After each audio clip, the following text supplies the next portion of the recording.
오늘 민수기 35장에 기록되어 있는 말씀에 오늘 본문으로 삼고 있는 주 내용은 도피성과 관련된 내용입니다.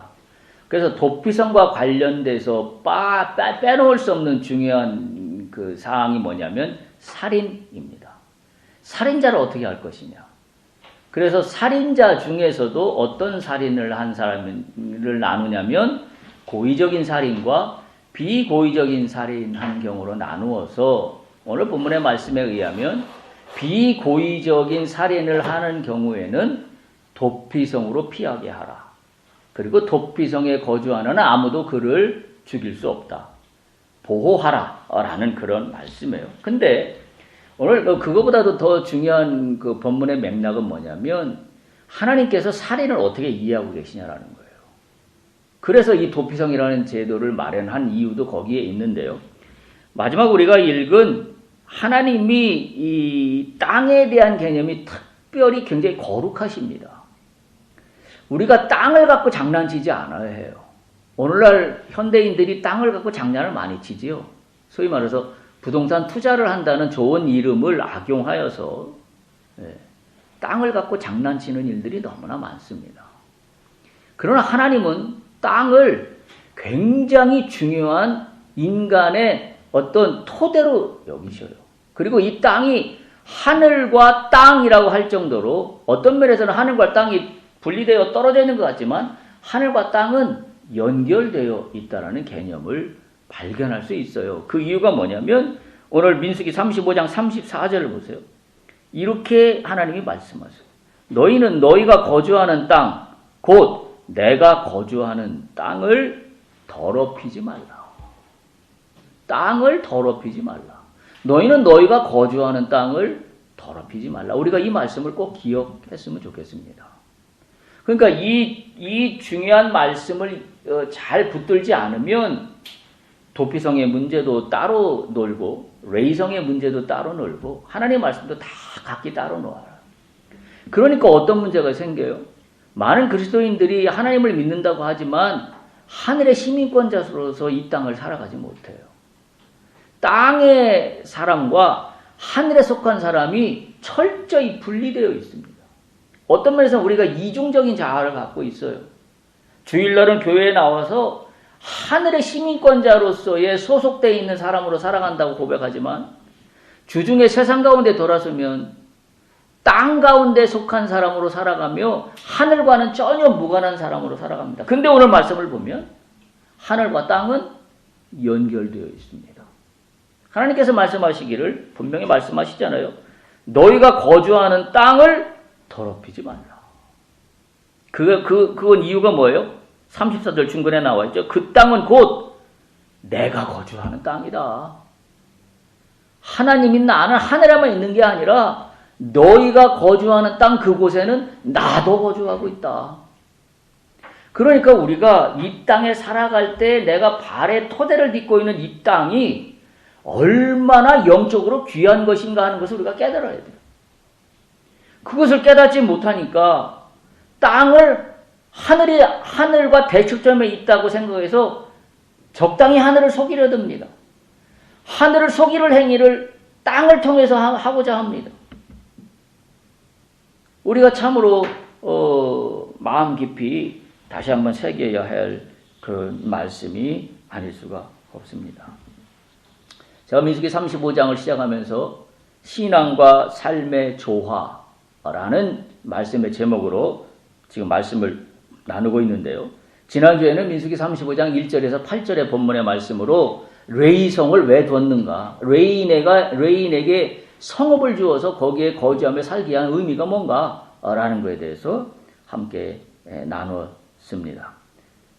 결론적으로 말씀드렸던 것처럼 우리가 살아가면서 우리의 삶 속에 레이성의 위치가 분명히 존재해야 합니다. 우리가 살아가는 삶의 영역 속에 레이성이 있어야 합니다. 우리가 이걸 우리의 삶에서 적용해야 돼요. 옛날 구약시대에 이 민수기에서 주셨던 이 말씀이 우리의 오늘의 삶에 적용이 되어야 돼요. 이들의 삶의 원리가 뭐였어요? 하나님께서 그들에게 거주할 12지파에게 백성들에게 거주할 땅과 성읍을 주셨어요. 근데 하나님께서는 뭐라고 말씀하시면 너희가 갖고 있는 그 성읍 중에 일부분을 떼어서 레위인들이 거주할 수 있는 성을 주어라. 그 얘기는 뭐예요? 너희가 살아가는 삶의 테두리 안에 레위성을 반드시 두어라는 거예요. 그 얘기는 뭡니까? 제가 말씀의 제목으로 삼고 있는 것처럼 우리의 신앙과 삶에서 우리의 세상 삶과 레위성의 위치가 공존해야 합니다. 그 얘기는 뭐예요? 함께 있어야 되는 거예요. 레위성이 따로 있고 우리의 세상의 삶이 따로 있는 게 아니란 이야기입니다. 우리의 삶의 범주 안에 레위성이 함께 있습니다. 우리가 이 의미를 잘 깨달아야 돼요. 그래서 제가 말씀드린 게 균형이라는 말씀을 드렸어요. 세상에서의 삶과 영적인 삶이 균형이 있어야 된다. 여러분 한쪽으로 치우치면 안 됩니다. 여러분 영적인 삶을 강조한 나머지 영적인 삶만 강조해서 그쪽으로 치우치면 어떤 일이 발생할까요? 역사적으로 보면 종교적 극단주의가 탄생합니다. 종교적 극단주의가 그들이 굉장히 종교심이 탁월하고 투철한 것처럼 여겨지지만 뒤집어 놓고 보면 뭐라고 보여지냐면 저는 경건함이라는 걸 추구하기 위한 자기의 욕심이에요.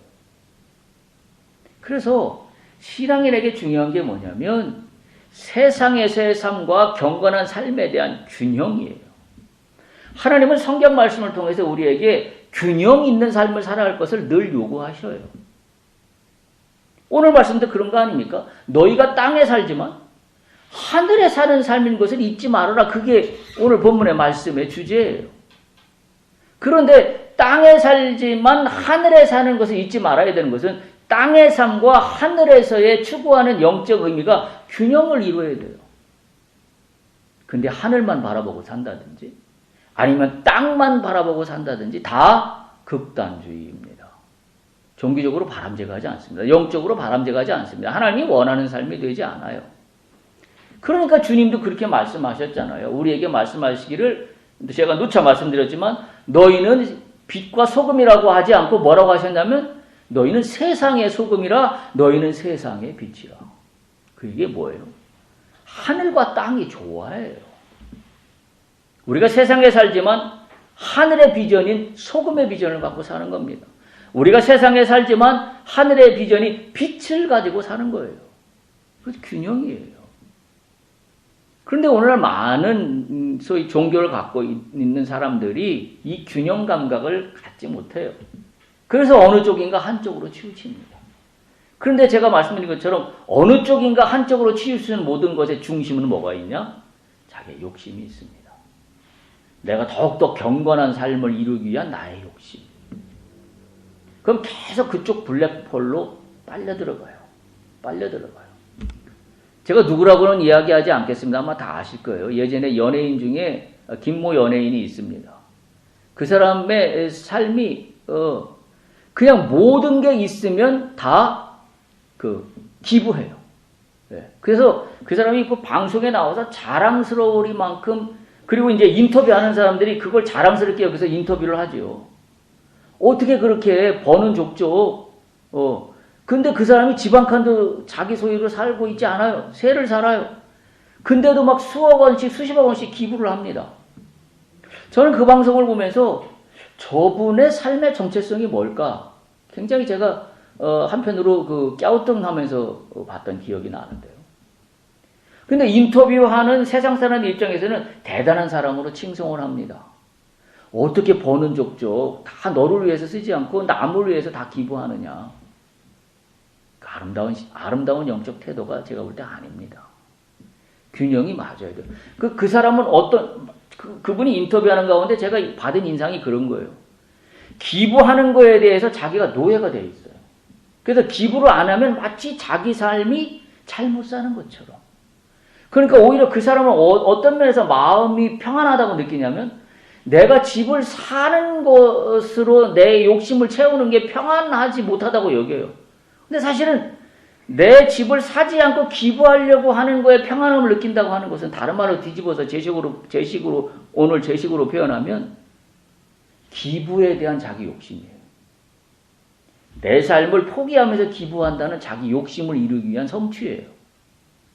제가 볼 때는 바람직한 종교관이 아니에요. 그분이 독실한 크리스찬이고 그분의 어머님이 전도사님이세요. 너무나 잘 알려진 일화입니다.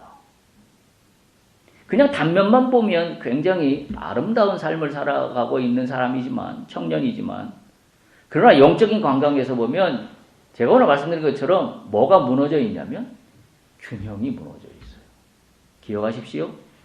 땅에 살지만 하늘의 가치관으로 산다는 것은 극단주의적으로 어느 한쪽으로 치우치는 걸 말하지 않습니다. 균형입니다. 조화입니다. 그래서 주님은 세상의 소금이라, 세상의 빛이라, 너희는 그렇게 살아라. 세상을 등지고 빛으로만 살아라. 세상은 간 곳 없고 소금으로만 살아라고 말씀하시지 않으셨어요. 우리가 그 말씀의 의미를 잘 기억해야 합니다. 그래서 제가 지난주에 말씀드린 균형을 말씀드리며 경건의 이익과 부의 이익이 균형을 이루어야 된다. 한쪽으로 치우치면 안 된다. 라는 말씀을 드렸었습니다. 오늘 주제는 도피성입니다. 말씀드린 대로 도피성을 이야기하면서 빼놓을 수 없는 주제가 뭐냐면 살인입니다. 그럼 오늘 우리가 관심을 가져야 되는 것은 이 살인에 대해서 성경은 뭐라고 이야기하고 있는가? 어떤 개념에서 우리가 이 부분을 이해해야 되는가라는 거예요. 그래서 제가 오늘 말씀의 제목을 도피성에 가지고 이야기를 진행하면서 신앙과 삶의 조화 두 번째 말씀으로 제목을 정하고 나누도록 하겠습니다. 이 도피성이라는 단어는 피난처라는 단어와 동일합니다. 그러니까 도피성은 피난처예요. 피난처라는 의미는 말 그대로 피신하는 것이죠. 몸을 피하는 것입니다. 그래서 이 피난처라는 단어는 또 어떤 뜻이냐면 끌어들이다, 그런 의미가 있어요. 끌어들이다. 그러니까 도피성을 뒀다는 말은 뭐예요? 세상에서 범죄를 저지른 사람을 끌어들이는 겁니다. 그게 도피성의 피난처의 의미입니다. 다시 말하면 무고한 도망자를 보호하고 끌어들인다, 영접한다. 그런 의미가 이 피난처다, 도피성이다 하는 말 속에 담겨져 있습니다. 그래서 엄밀히 말하면 의미론적으로는 어떻게 이해하는 게 정확한 표현이냐면 도피성은 그냥 약간 좀 수동적이에요. 단순히 피한다 이런 의미인데 도피성이라는 말보다는 이 의미적으로 그래서 맞는 말이 뭐냐면 끌어들인다는 의미에서 수용의 도시다. 이렇게 이해하는 게 훨씬 이 원어의 뜻에 더 가깝게 이해하는. 그러니까 이 범죄한 자를 끌어들이다. 그런 의미를 갖고 있는 겁니다. 이 살인은 성경에서 고의로 행했던 또는 비고의적으로 행했던 다 살인은 살인입니다. 우리가 분명히 기억해야 될 것은 비고의적으로 우연히 나도 모르게 한 살인은 살인이 아니다라는 것은 잘못된 해석입니다. 저는 이런 부분에서 오늘날 우리의 인권이라고 얘기하는 이 재판제도가 좀 심각하게 검토해 볼 필요가 있다고 저는 생각이 들어요. 제 개인적인 생각입니다만은. 우리가 많은 백성들이 이해하기를 우리의 재판제도에서의 살인행위에 대한 재판제도의 죄가 너무 가볍다라고 느끼는 국민들이 굉장히 많습니다. 근데 오늘 이 성경 말씀을 제가 보면서 다시 한번 깨닫는 것은 좀 그럴 수 있다, 성경적으로. 그냥 감정적으로 뭐 부지불식간에 저지른 죄. 그래서 예를 들면 급발진으로 인해서 누구를 몇 명을 죽였다. 이런 경우에도 나중에 재판의 결과를 보면 그렇게 큰 재판의 형량을 받지 않고 그냥 그 죄를 마무리하는 경우들을 많이 봅니다. 근데 그런 자들에게 우리가 무조건 죄의 형량을 높여서 많이 줘야 된다, 적게 줘야 된다, 그런 논리를 제가 말씀드리는 게 아니라 의미론적으로 성경은 이 살인이라는 거에 대해서 어떻게 바라보고 있는가를 생각한다면 우리가 오늘날 우리가 영위하고 있는 우리의 인간의 삶 속에서 우리의 이 생명이라는 거에 대해서 우리가 어떻게 바라봐야 되는가라는 거에 대한 하나의 그 좋은 인사이트를 우리가 가져갈 수 있습니다. 한마디로 이런 거죠. 도피성이라고 하는 것은 누구를 보장받도록 도피하도록 돕는 것이냐면 바로 우발적, 비고의적으로 살인을 저지른 사람이 피난할 수 있도록 하는 게 도피성이에요. 그러니까 고의적으로 내가 의도를 갖고 오늘 본문의 성경에서는 뭐라고 되냐면 뭐 철 연장으로 사람을 쳐 죽였다. 돌을 들고 사람을 쳐 죽였다.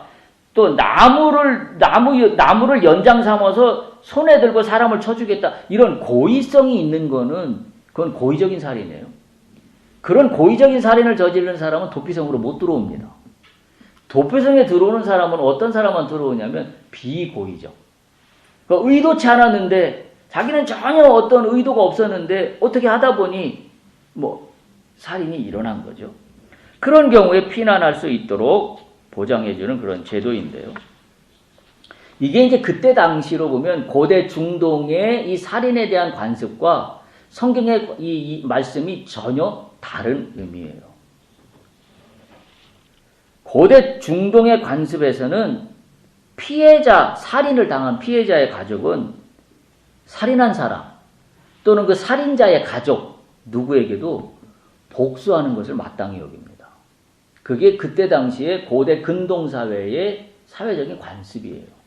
근데 그때 당시에 비춰봤을 때 성경은 뭐라고 이야기했냐면 살인자만 징벌하라고 하고 있습니다. 살인자 가족까지는 성경은 이야기하지 않습니다.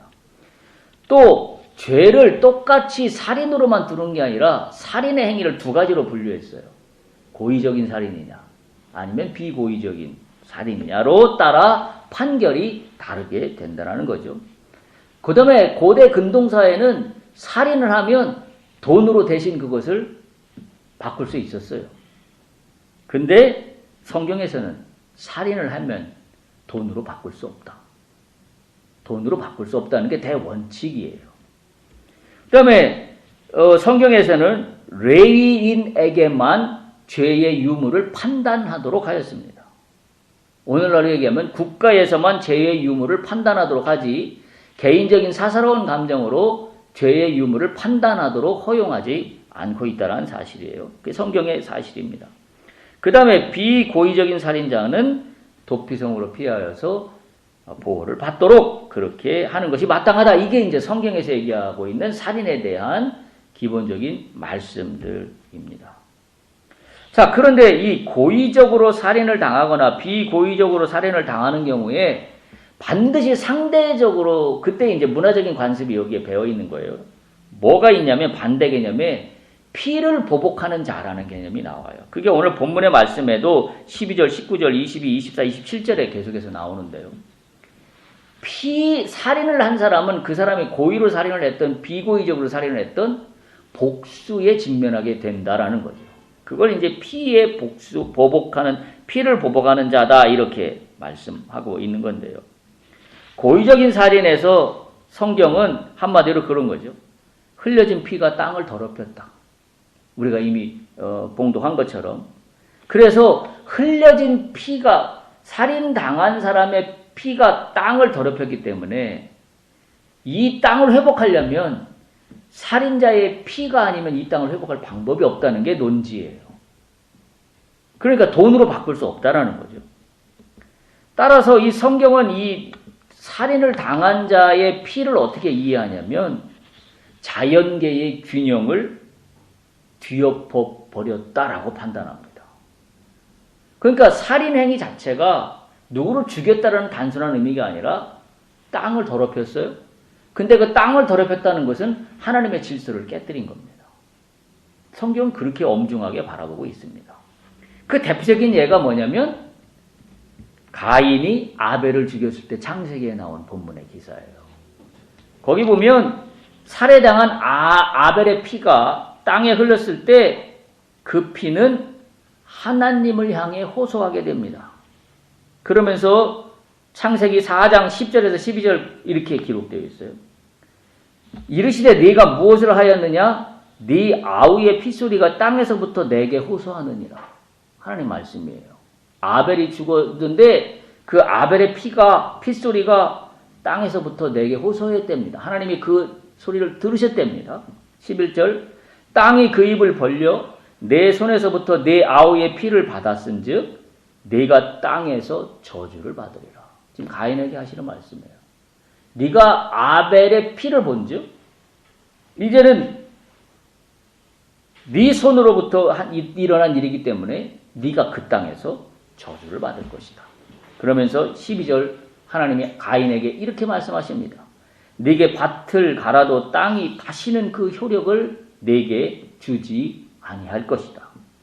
너는 땅에서 피하며 유리하는 자가 될 것이다. 하나님의 어떤 관점이신지 이해할 수 있겠죠? 단지 피가 흘려서 죽었다는 것은 어떤 죽었네 사람이 그런 의미보다 훨씬 영적으로 어마어마한 의미가 담겨져 있는데 그건 뭐예요? 자연계의 질서가 깨졌다는 겁니다. 하나님의 질서가 깨졌다라고 보시는 거예요. 그래서 하나님은 그것을 용서치 않으십니다. 그래서 이 고의적인 살인 행위를 하나님의 질서가 깨지는 것으로 본다는 것은 다른 말로 왜 이런 의미가 가능한 거냐면 하나님이 사람을 창조하실 때 어떻게 창조하셨어요? 어떻게 창조하셨죠? 창세기 1장 27절에 보면 하나님의 형상과 모양대로. 우리 인간을 창조하실 때 하나님의 형상과 모양대로 창조하셨기에 하나님이 이 부분에 대해서 엄중한 그런 기준을 세우고 계신 겁니다. 그래서 이 표현은 아담이 셋을 낳으면서 부자관계라고 표현했던 것과 같은 그런 의미에서 하나님의 형상이에요.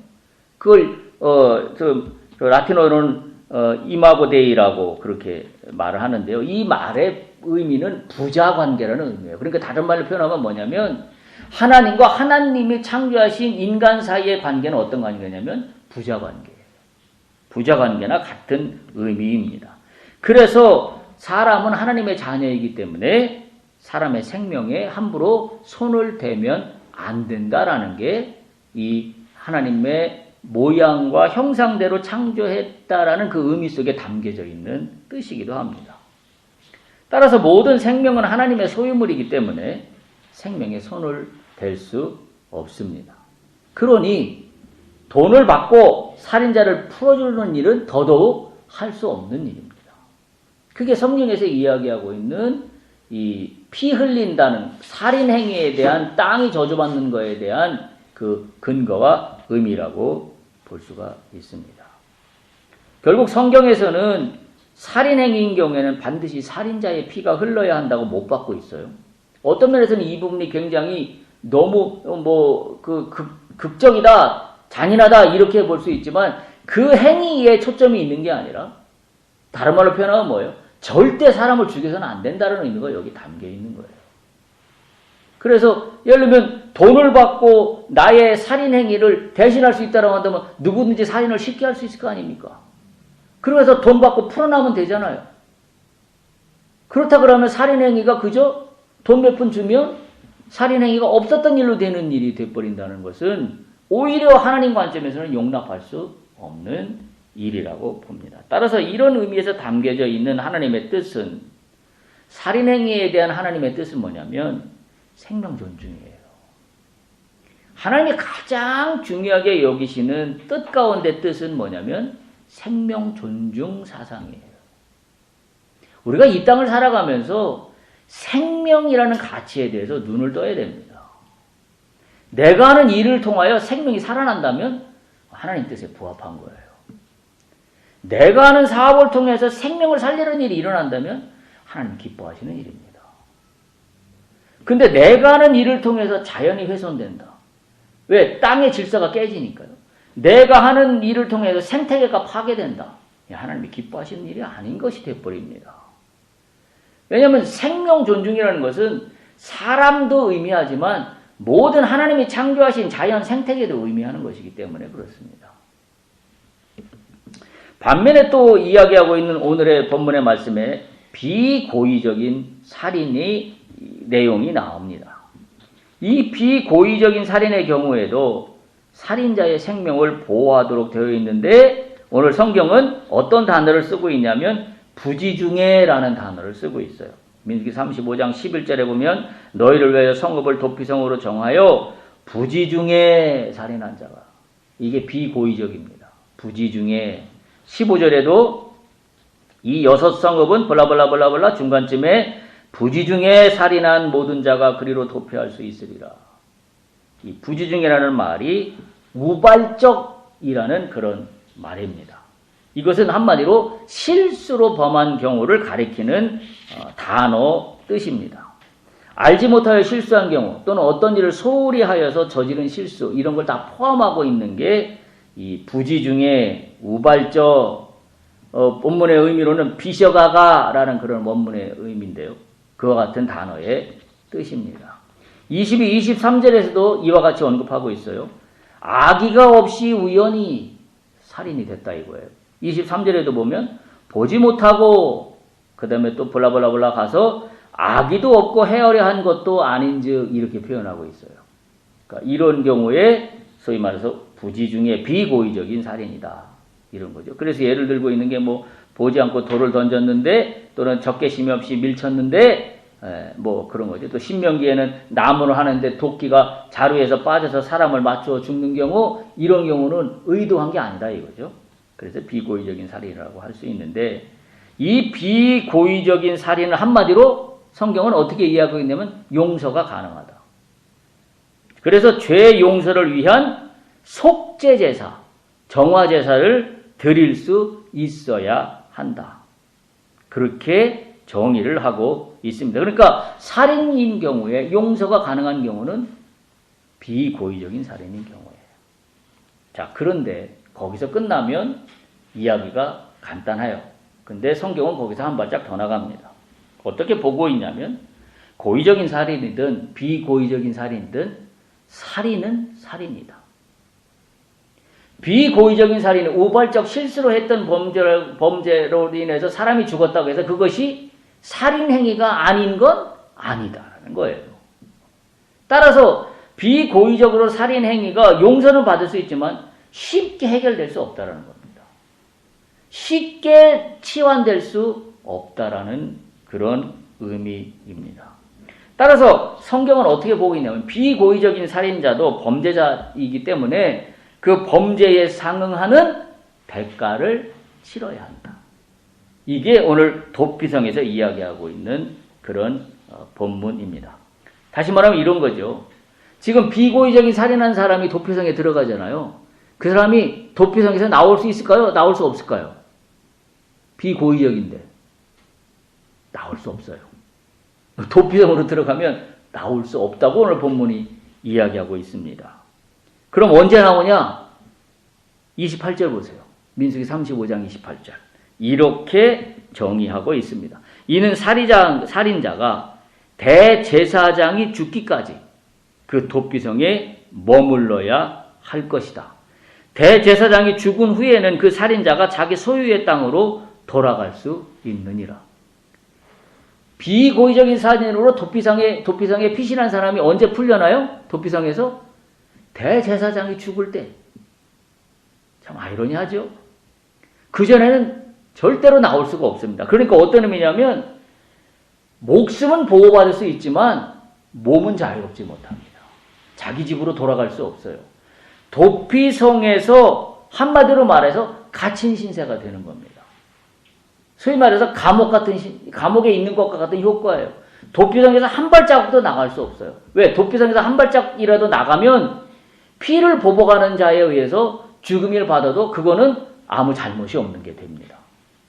그래서 이 비고의적인 살인을 한 사람은 도피성에서 나갈 수 없습니다. 그렇다면 우리에게 의문이 생겨요.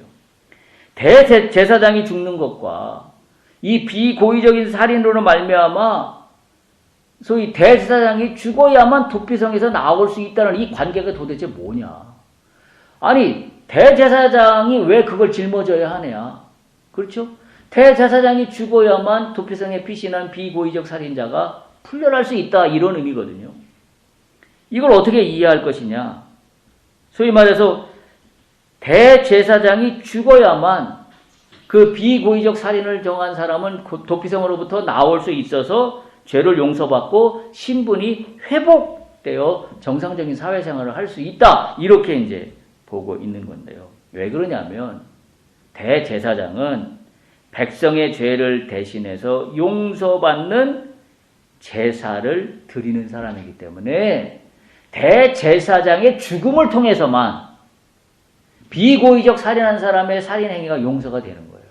아까 성경의 의미가 뭐라 그랬죠? 살인은 어떤 경우든 살인행위라 사람의 피로 말미암아 그것이 회복될 수 있다고 그랬어요.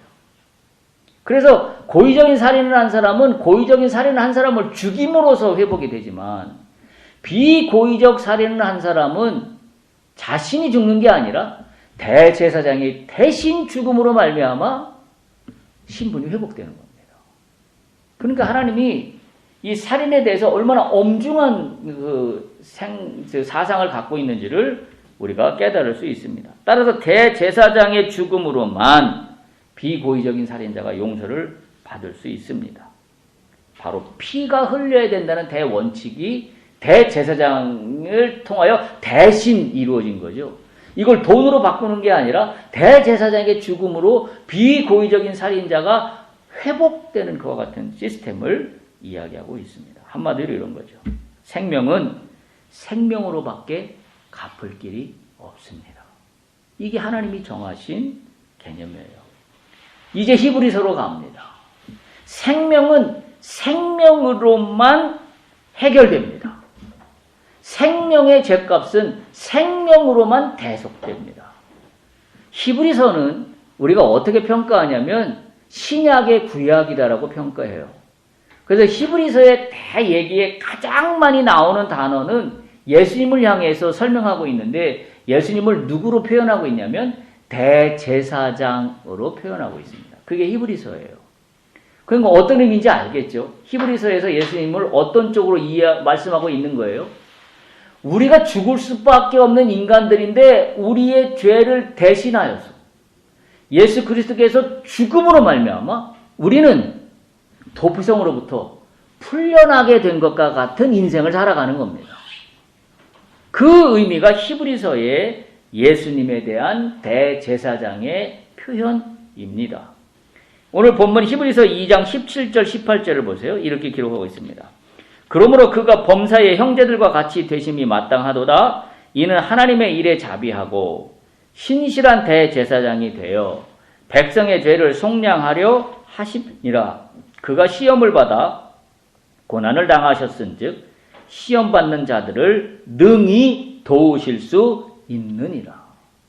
우리의 죄를 대신하여서 속죄하신 예수님으로 말미암아 우리는 도피성에 갇힌 살인자처럼 죄로 말미암은 인생이지만 우리는 신분이 회복되었어요.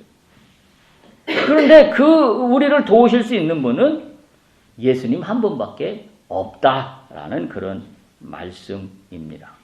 따라서 예수님을 대제사장이라고 표현하는 이유는 인간의 제사장과는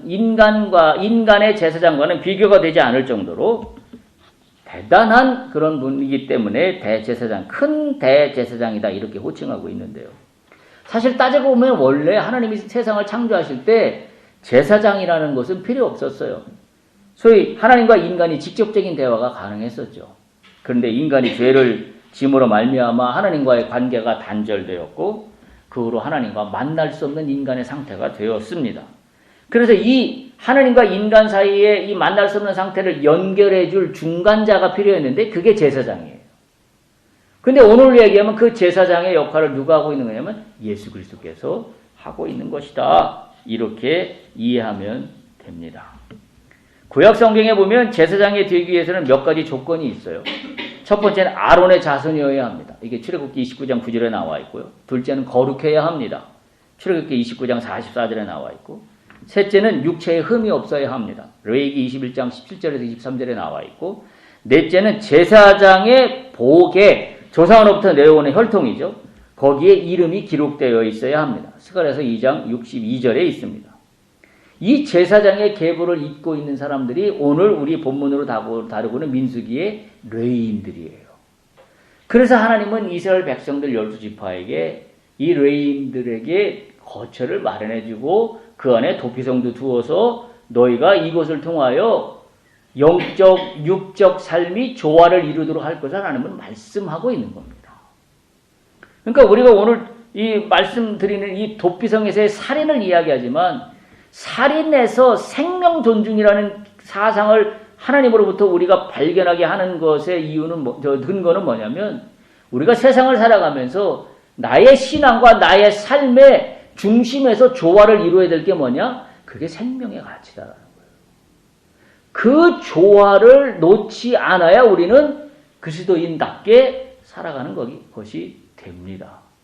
바로 그와 같은 의미에서 제가 이 제사장으로서의 레인, 그리고 그들을 우리의 삶에서 조화시켜야 되는 영적인 의미, 그 영적인 의미의 중심에 생명 가치가 있다. 이렇게 제가 말씀드리고 있는 것입니다.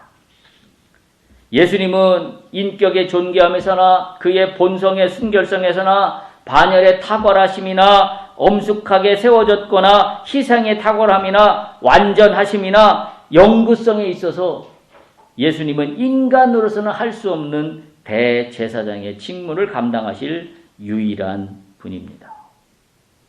예수님은 하나님의 아들로서 대제사장이 되어서 이 땅에 오셨기 때문입니다. 그것을 히브리서가 이야기하고 있는 겁니다. 그런데 예수님은 인간과 다르게 부활하셔서 승천하셨습니다. 육신의 몸을 입고 올라가셨습니다. 지금도 하나님 우편에 앉아서 영원한 우리의 대제사장이 되셨습니다. 이게 히브리서에서 이야기하고 있는 논지예요. 그러니까 우리는 우리의 죄를 누구 앞에 고백해야 되는 거예요? 예수 그리스도께 고백하는 겁니다. 그래야 예수 그리스도께서 우리의 죄를 대속하셔서 우리를 마치 도피성에서 해방시켜 주시는 것처럼 그런 역할을 지금도 하나님 우편에서 대제사장의 임무를 감당하고 계신 것이다라는 것이 히브리서에서 예수님에 대해서 말씀하고 있는 그런 논지입니다. 따라서 이 사역은 인간은 누구도 대신할 수 없는 일이 되는 것입니다. 정리합니다. 레위인들이 거주할 땅을 준다는 것은 단순히 그들의 삶의 거주 공간을 제공해 주었다는 것보다 훨씬 큰 의미를 갖습니다. 그렇죠? 지난주에 말씀드린 것은 레위성을 통하여 우리의 삶의 균형을 말씀드렸어요. 우리의 삶의 영역 가운데 레위성이 있어도 다시 말하면 교회의 삶과 우리의 생계를 위한 삶의 균형이에요. 그런데 그것이 뭐예요? 어느 한쪽으로 치우치는 게 아니라 조화가 되어야 된다고 말씀드린 것처럼 오늘 살인 행위에서 하나님으로부터 우리가 깨닫게 되는 중요한 믿음의 사상은 뭐냐면 하나님 나라의 원리는 뭐냐면 생명 존중입니다. 하나님의 살인 행위에 대해서 굉장히 엄중히 다루십니다. 그리고 살인 행위를 어떻게 보셔요? 땅을 더럽힌 걸로 봅니다. 그리고 그것은 하나님의 질서가 깨지는 걸로 봅니다. 그래서 하나님은 이 깨진 질서를 회복하시는 거에 관심이 있으세요. 그래서 이 깨진 질서를 회복하시기 위해서 보내신 분이 누구예요? 그게 예수 그리스도입니다. 대제사장 되시는 예수 그리스도를 통해서만 훼손된 인간사의 깨진 질서가 회복될 수 있는 겁니다. 그러니 우리가 나갈 수 있는 길은 단 하나밖에 없어요. 우리는 이 땅을 살면서 죄에 뒤집어 써 있어요. 우리의 이 살인행위와 같은 죄로 뒤집어 쓴 이 죄를 대제사장 되시는 예수 앞에 나가 우리의 죄를 고할 때만 우리는 깨끗함을 입을 수 있게 되는 겁니다. 대제사장 되시는 예수 그리스도 안에 우리의 삶이 하나님 나라의 원리에 적합한 그런 삶의 균형을 우리는 가져가야 합니다. 이와 같은 삶의 균형이 중심에 뭐가 있다고요? 생명 존중. 이 생명 존중을 중심에 둔 삶의 균형이 여러분들의 삶과 일터 속에서 증거될 수 있기를 축복합니다. 그것이 하나님 뜻대로 사는 거예요. 그것이 하나님 뜻대로 사는 겁니다. 그래서 이 생명 존중의 삶으로 우리의 삶이 훨씬 더 하나님 안에서 기뻐하고 즐거워하고 보장받는 그와 같은 인생이 되시기를 간절히 축복합니다.